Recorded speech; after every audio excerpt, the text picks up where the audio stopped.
If you had to pick a person, alive or dead, past, present, real or fictitious, who in your opinion would perfectly embody leadership, who would that be and why?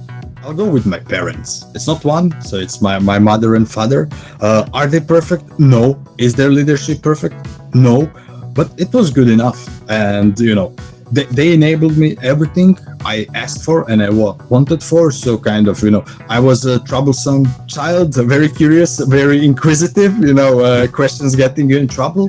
But they were always supportive and, never tried to prevent me being who I am. And for that, I'm, very grateful. And I just wish everybody to have such leaders in their life. We discussed, there are many great figures in human history, but they were also imperfect people. And kind of what each and every one of us, or at least most of us, does have some sort of parental figure to lead them through life, at least in our formative stages. And I think those people are very important, and I'm grateful that mine were as they are. I don't know if this is going to be considered a cop-out or not, but my dad. So when I was 14, 15, I worked for my dad. So he was a manager of a cardboard box making factory, had about, I'm going to say 200, 250 people working for him. And I started working there in the cardboard box making factory, making cardboard boxes. I was on the machines. I fed in the flat packed cardboard. I was down the other end, pulling them off after they'd gone through a machine and been glued and putting them into bigger boxes. I had cuts all over my fingers. I started work at 5 a.m. I did smoko with all of the peoples. I was known as the boss's daughter, but thankfully in a nice way, not a negative way, because I, even at 15, I was a good worker. I had good work ethics. I guess that's from my dad raising me that way. What I saw him do, though, I think has shaped how I see leadership and how I turn up as a leader. And so every morning, so he had a family of 4 girls, right? I have 3 sisters. Every morning he would turn up to work at 7 a.m. to the factory and walk the entire factory floor for about an hour before he went up to the office. So he didn't really start work until 8.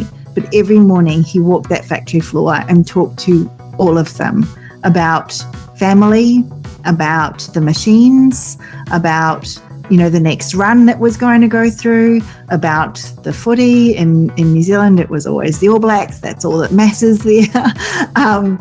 And so I saw him doing that. I was working there for about 4 years, I think, through school holidays and uni holidays when I eventually went to uni. So I saw him doing that for 4 years. And then it wasn't just that, right? That was forming, though. That really, I now look at leaders and I'm like, why aren't you walking the floor? Why aren't you talking to your people? I don't understand. I would actually say my business partner. Okay. I would really, really, really say that, because what he lacks, he's always focused on making up for. Like, if he doesn't understand the way something works, he's obsessed with figuring out how. And he says this to me every day. He's like, I just need to be a better leader. I need to be a better communicator. I have to take ownership for that. I have to paint a better picture. He's always focused on getting better as a leader. And I've learned so much of what I've learned from him, and he treats people like humans first. And he's trying to get better every single day. And I know my wife and I talked about this. We were talking about this last night at dinner. I said he's such a mission-oriented human. For him, it's all about the mission. It's about the mission. It's not about anything else. It's not about his ego. He doesn't care that he's CEO. That's not why he's doing it. He's doing it because he wants to change the world. So I would say Alan. I would say Alan Lazarus is what I would say. Just checking he's not in the room behind the camera. He's not. No. I wouldn't give him that sort of credibility in front of him. No, I wouldn't. No. I will tell him though. So you got to listen to this interview.